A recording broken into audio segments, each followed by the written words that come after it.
This is the Google Teacher Tribe Podcast, episode number 9.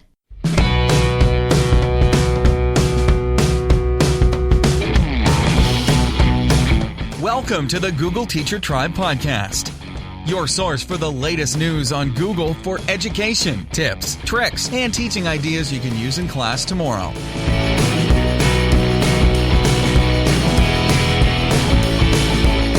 And here are your hosts, Matt Miller from DitchThatTextbook.com and Casey Bell from ShakeUpLearning.com.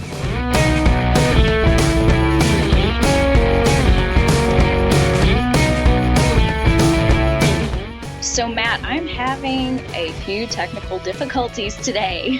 What? Technical difficulties? I thought whenever we did like technology as our job that we didn't have technical difficulties.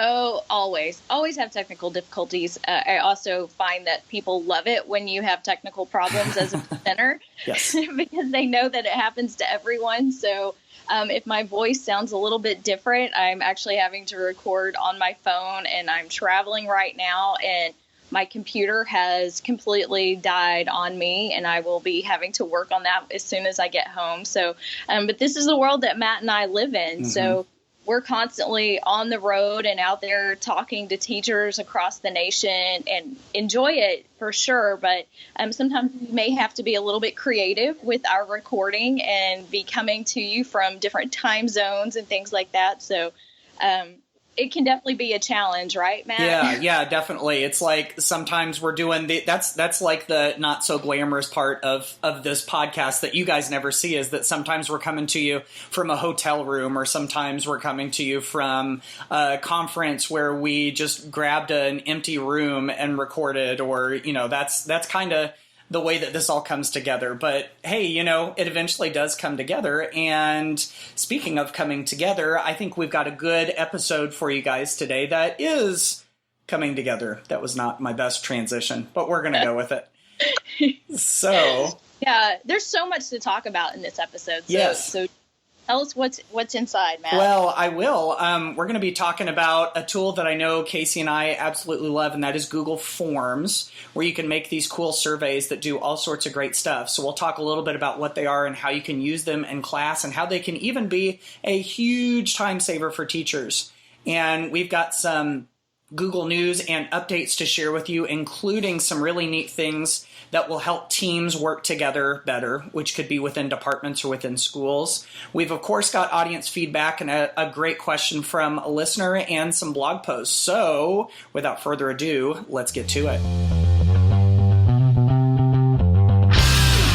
So, Matt, we had some exciting news and updates from Google last week. Right. They had the Google Cloud Next 17, their big announcement, the big convergence that they have to talk about all that is great about Google and all that's coming and all of those types of things. So there were some really exciting updates. I think some of these will have some great classroom implications and some great opportunities to collaborate for teachers, for teams, for students, and lots of different things. So we were introduced to something called Team Drives, which we really had only seen in an early adopter program. So Matt, tell us what Team Drives is going to offer us. Yeah, Team Drives is really cool. I know whenever Drive was created at first, it was created with the individual in mind, thinking that you had just specific people and they would have their own files and then they might share them with others. But as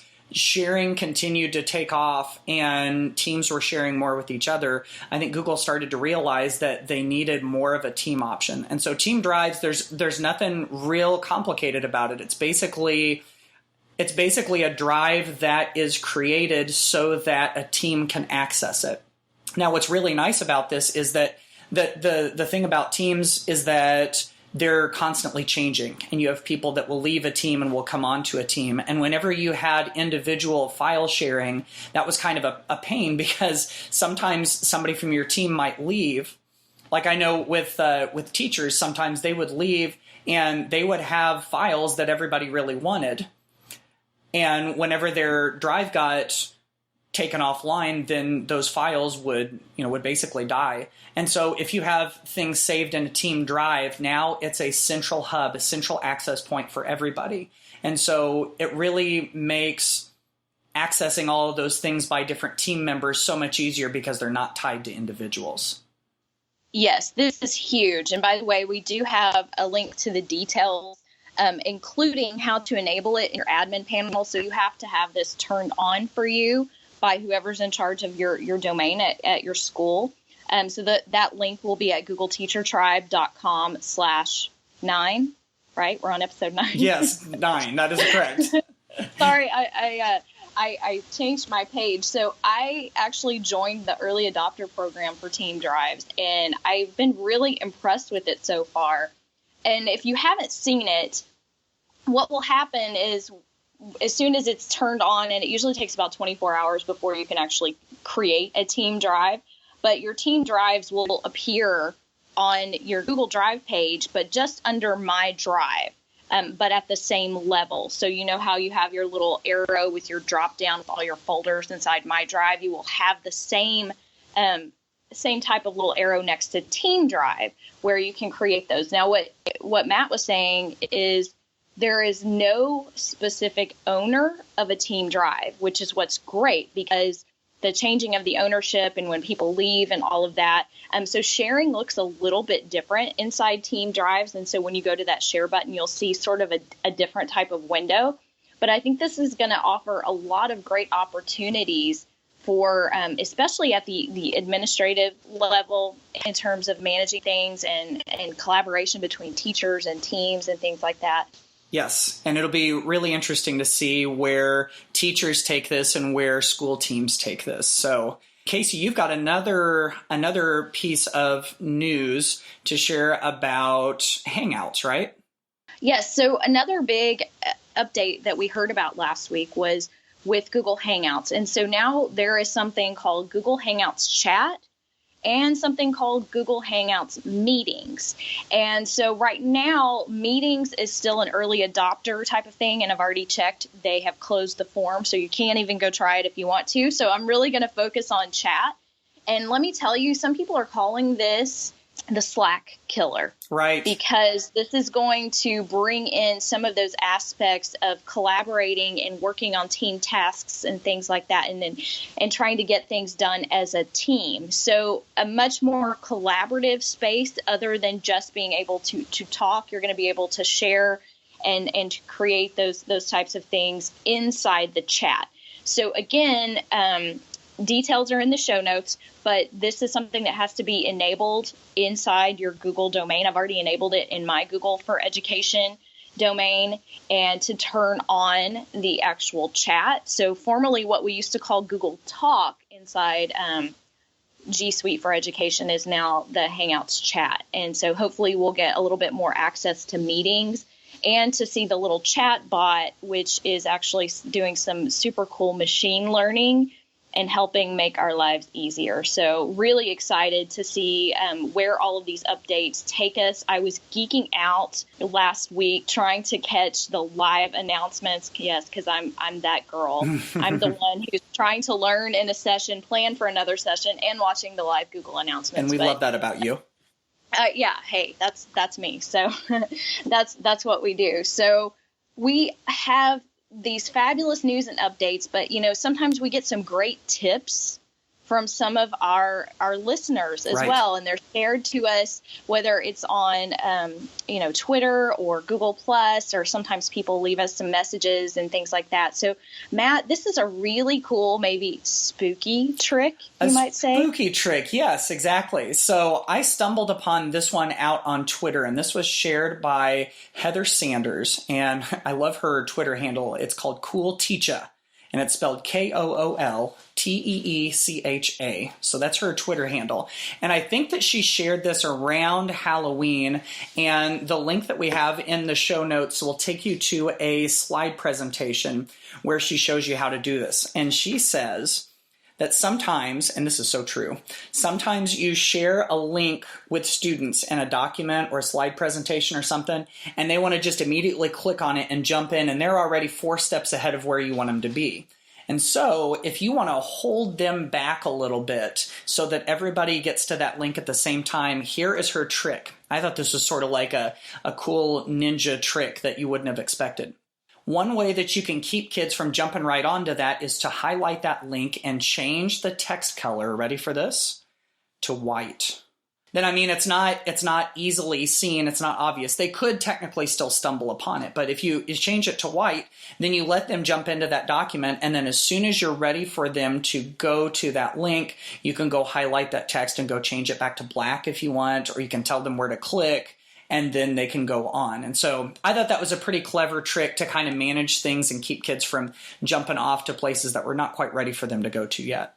Yeah, we don't always want them to keep going. Sometimes there are definitely reasons to keep them from moving ahead until the rest of the class is ready to go. So I love that idea. That's pretty intriguing and very smart. So thank you, Heather, for sharing that with us. Yes, absolutely. And of course, one more time, if you want to see those news and updates or that spooky trick, then you can always go to googleteachertribe.com/9.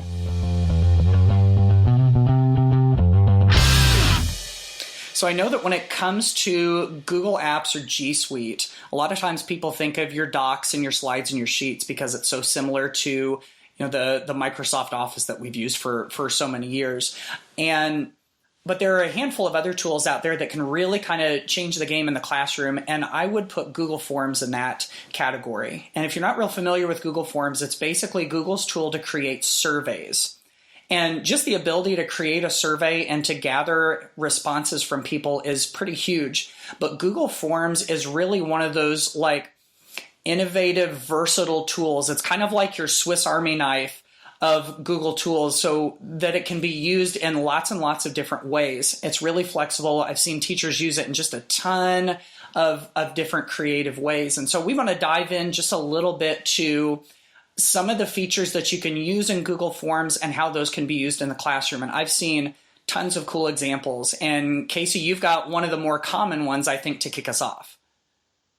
Yeah, so with Google Forms, sometimes I'm really surprised at how many people haven't actually used Forms yet. Like you said, Matt, I think a lot of people kind of start off with Docs. I feel like Forms is so easy and user-friendly that you can, like, even if you haven't experienced anything else, if you're completely new to G Suite, you can use Google Forms. And one of the later features that we have added is now the ability to not only create a survey, but to create a graded quiz built into Google Forms. So beforehand, we kind of had to get creative with our add-ons and use things like Flubaroo and Super Quiz to actually create a graded quiz. But now they have built this into Google Forms. So as you're creating your questions, you can actually give it a point value and tell the form which answer is the correct answer. So you do actually have to set it up as a quiz, not a form. So be sure in your settings, and you can go change this later if you have created a form, because you won't see those options unless you create it as a quiz. And so this feature alone has really just made things so much easier, because Flubaroo was not necessarily for a novice. And I think that the ability to create a graded quiz, I am a big fan of anything that makes things easier for teachers. This is one of those features that really taps into the idea of instant feedback. And that's something that I am very interested in right now, because I really feel like that's one of the things that technology can do in the classroom that changes the game, that changes learning, is that we can get kids this feedback that they can use instantly. And what's nice about quizzes is that once you're done with the quiz, you can actually have each of those questions give students a little bit of feedback so that they know why the right answer is the right answer, and they can implement that right away. So yeah, the quiz feature is really nice. It's pretty easy to use too. I mean, you just go up into your settings and you go to the quizzes tab and it kind of walks you right through it. So.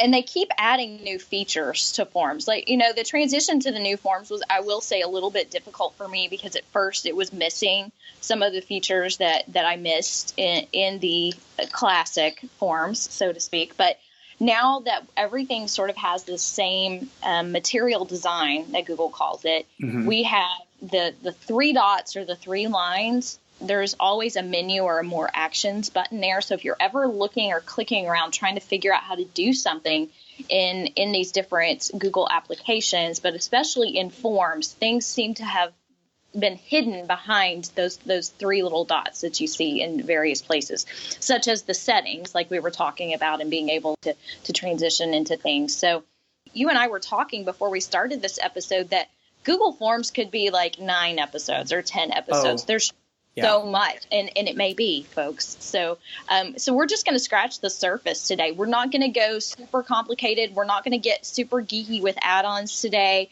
However, if you are an add-on geek, we are right there with you, and we will eventually start talking about some of those things too. But we wanted just to kind of get started with Forms and make sure that everybody who is new to Forms gets what they need out of this episode.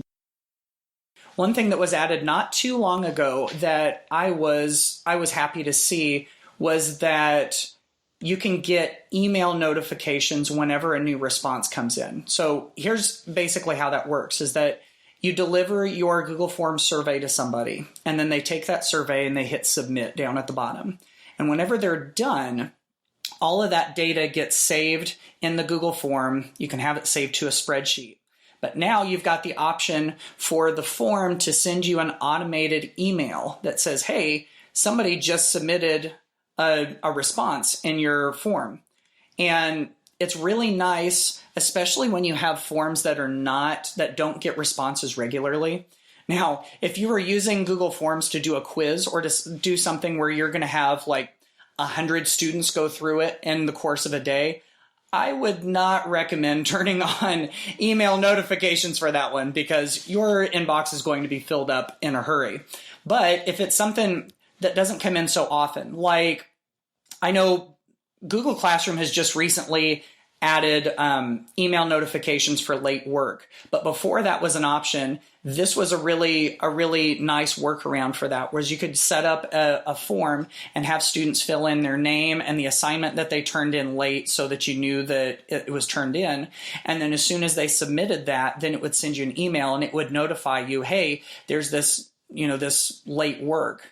And so just finding ways like that where if you want to gather information or data from students or parents or other teachers and that just doesn't come in as often, it's really easy to do that. And the way to turn that on is if you're in Google Forms, you just click on the Responses tab and you've got the 3 little dots that are over next to the green spreadsheet icon. And if you do that, you just hit Get Email Notifications for New Responses. And then all of a sudden, it will just start sending you an email notification whenever there's a new response. Yes, and that was something that we used to have a little bit of a workaround with add-ons and things like that to do in the older forms. So I love that it's built right in. Mm-hmm. I use this on my contact forms that I use on my website. So this is a great way for teachers to set that up on their own teacher websites. Maybe they have a parent contact form or some way that people can contact them through their website. And if you set that up as a Google form, this way you don't have to remember to go check the form, right? Because I have way too many forms out there and I don't remember to go check everything. So I just rely on that quick little email notification. Hey, someone has responded to your form, and I can click directly from that email to read that response. And I love how you can see the individual responses now inside forms. Right. Before it was so much harder, and even looking at it in a sheet sometimes is not always that great, but the ability to see those responses just right there inside the form is very handy. Yeah, and even whenever you have something that's like a closed response, not an open response, like type it in, but if it's multiple choice or true, false, or something like that, it'll even put a little pie chart up there for you to see them immediately. I mean, that's really, really handy too. Yes, and those are easily transferred into presentations and other things like that too, so that you can use that data in there. Now, the other thing is, even though we can't create forms on mobile, students can respond to forms on mobile, and we have a lot of great options now in terms of question types. And, we've got our normal multiple choice and the short answer. And like, Matt was mentioning sort of those open responses, paragraph answers. But we also have the ability to add file attachments inside a form. So before it is submitted, you can actually attach whatever it is. So that might be, part of an assignment. Or I saw some great tips shared on the Google EDU forms tips slideshow that I have shared before, but by the way, that is linked in the show notes as well. But in terms of whether they're on mobile or desktop, students can submit those files. And so I saw someone suggested when you have to turn in permission slips, like for field trips and things like that, you can snap a picture with your phone or your tablet and then just upload that into the form. So the teacher still gets the file and it's all, organized for them inside Google Forms and the response. That's brilliant. So yeah, it doesn't have to just be an assignment, but sometimes just collecting all that paper, or sometimes the paper actually making it from the home back to the school can be a challenge. So if that can help, and you've got a signed, sheet of paper by a parent that you can attach right there inside the Google form. Yeah, that's brilliant, because if you think about it, how many times, I've got 3 kids, this happens to me too. How many times do we go, okay, where was that paper? And then we're thinking, okay, we need to make sure that we get that sent back to school, and we're trusting that it will go from the backpack to the classroom. And so right. if we don't even want to worry about that, how many of our parents at home have smartphones that will take a picture and they could just upload it through the Google form and then boom, it's done. They don't have to worry about that. So, and now I'm starting to even go further than that with all of the forms that you have to send home with parents. You could substitute a lot of those with a simple Google form or a snapshot of the paper form attached to a Google form. So yeah, the sky's the limit on that. I really love those. And Matt, I don't know about you, but when I think about like the beginning of the school year, I don't know how it was in your school, but there were like 12 million forms that went home to parents. Oh, yes. And parents are filling out the same information over and over again. And most of the time it's still on paper, which still kind of boggles my mind, no matter what it is. And so, how awesome would it be if that sort of collective information could be in that contact form, and every teacher of that student also had access to that form, and whoever else needed it, the administrator that's over that student, or, the office and things like that. Of course, I do realize there are different forms and have some privacy issues and different things like that. But for that, like parent contact information and things like that, why do you need to fill that out for a new piece of paper for every teacher that child has? Let's make things easier on the parents as well as the teachers, and just kind of sort of simplify that process. Yeah. And then if they put it in through the form, the information's already digitized and it's in a spreadsheet. It's easily sortable, and yeah, it just makes perfect sense. So, and then one other thing that I wanted to touch on that I think is kind of cool when it comes to forms is using the drop-down menu or the drop-down question. And I've seen this used by teachers in the classroom, but also by administrators too.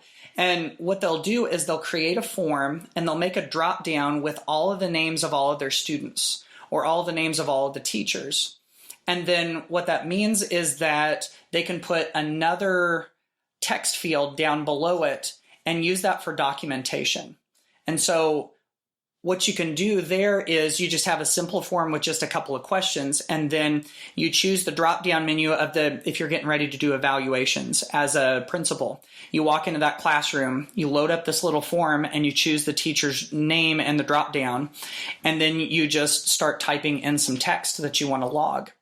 Or if you're a teacher and you want to document behavior, or if you want to document student learning, examples of student learning, then you just pull up that form and you hit the drop down and you find the student's name and then you type the text. And then it just pulls all of that data into the spreadsheet. And it's really, really simple, but it can be pretty effective, I think. Definitely. And I love that idea, using that for documentation. And when you use that drop down, instead of having people type in certain answers, if you can take the time to set up that drop down menu for like student names or the class period, because there's 12 million ways to write those out.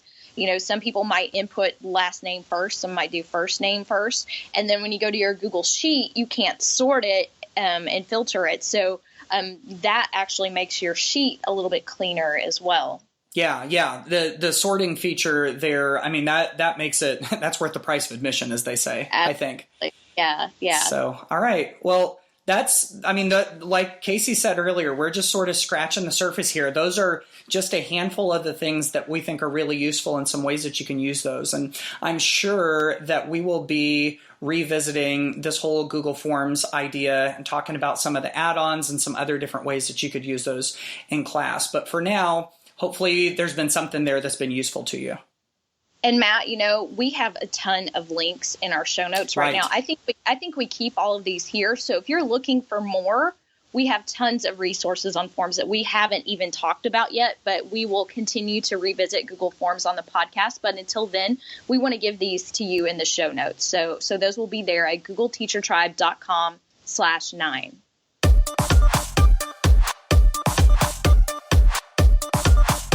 The Google Teacher Tribe podcast is a proud member of the Education Podcast Network.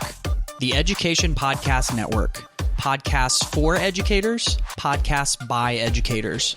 For more great education podcasts, go to edupodcastnetwork.com.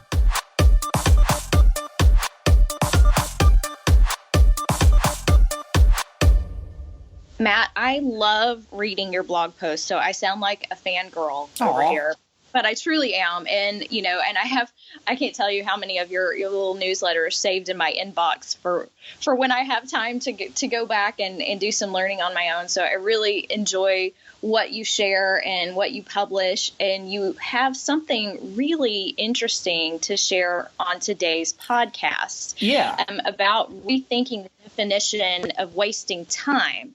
And that's something that we talk about a lot in the classroom is, those time fillers or what it means to waste time in the classroom. So tell us a little bit about that post. Yeah. So this was a post that was inspired on a Sunday afternoon while I was on my hands and knees scrubbing the kitchen floor, believe it or not.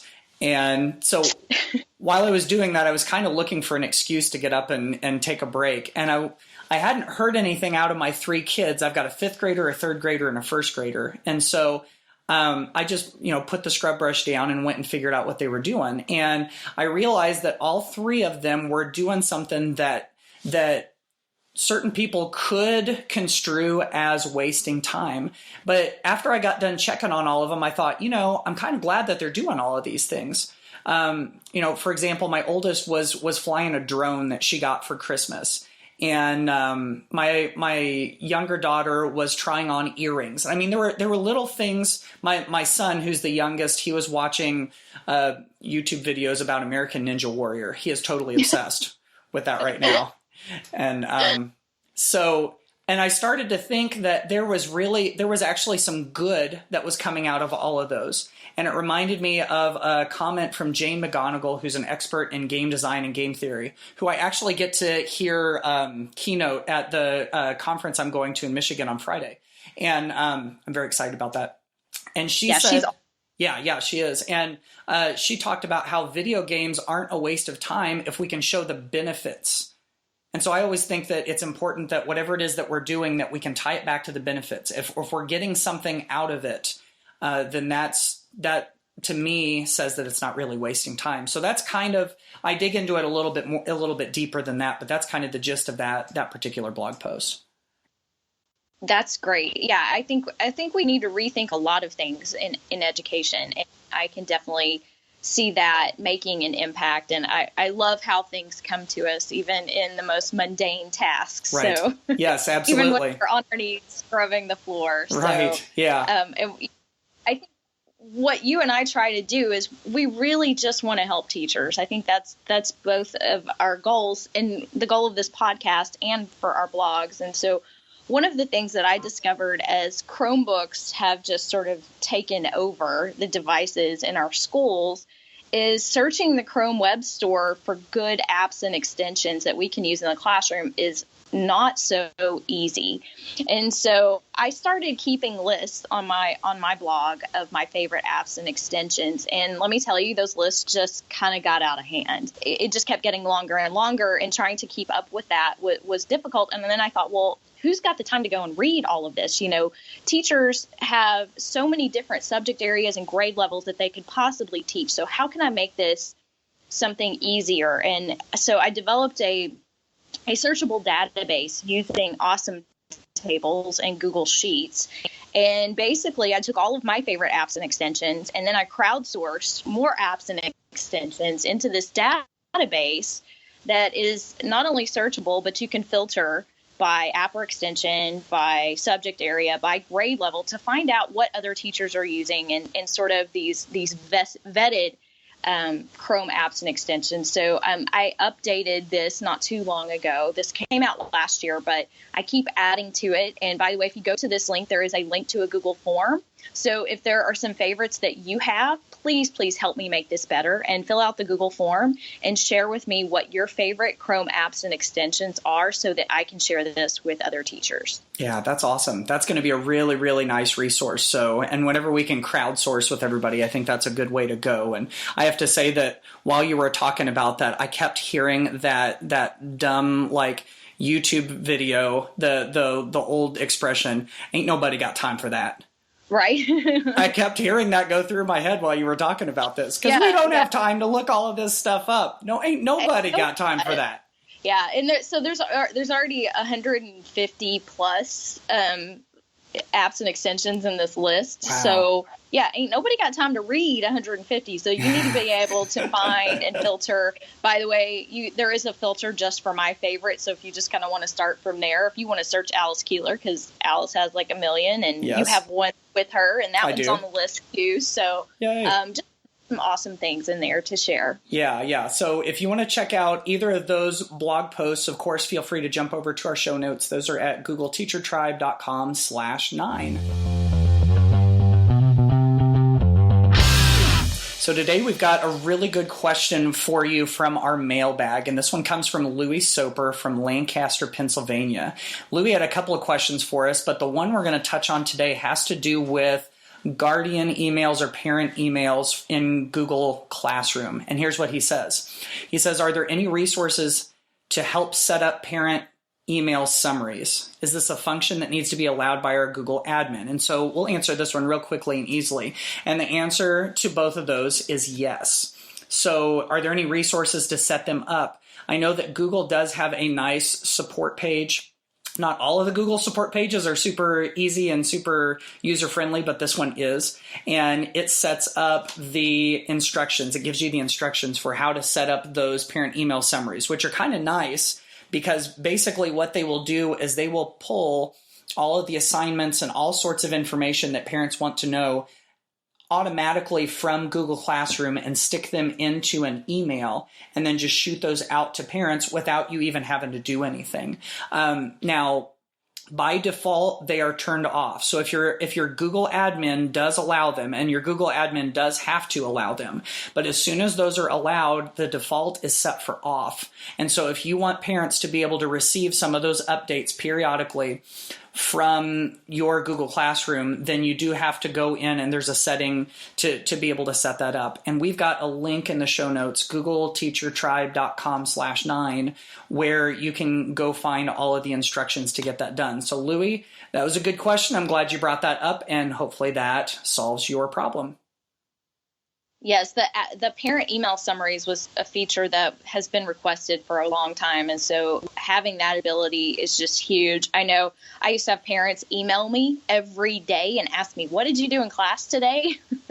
And, as a teacher, you want to be like, well, did you ask your student what they did in class today? Right. But I really, I just always sent them a link to my calendar where I had all of that information, which is not at all compared to what they can get from Google Classroom. So this is just a great way to keep parents informed, and even those parents who ask that question every day should be satisfied. Yes. So hopefully that'll help out. It's a really nice feature, and it's pretty easy to set up.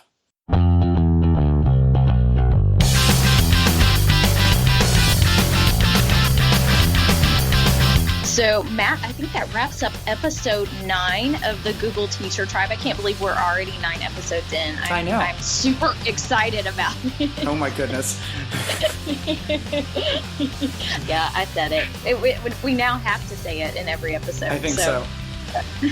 So we have covered a lot of ground in episode 9. There were tons of really big updates that we shared, lots of magic about Google Forms, and some great questions from our mailbag and some other great resources from our blogs. So we hope that you will follow us on Twitter and Facebook and use the GT Tribe hashtag to connect with us and to connect with everyone else. So I think we will see you in episode 10, where we interview Jen Giffen, and she shares some really cool Google tips and tricks and just some things that we have never thought of before. So we're really excited for you to listen to our next episode. And Matt, I think that's it. I think this wraps it up. Yeah.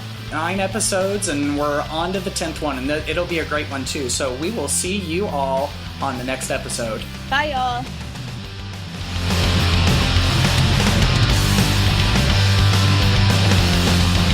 Thanks for listening to the Google Teacher Tribe podcast. Keep up with every new episode by subscribing on iTunes, Google Play, or Stitcher, and by visiting GoogleTeacherTribe.com. Get in on the conversation on Twitter by using the hashtag GTTribe. Until next time, keep harnessing the G Suite power, and may the Googles be with you.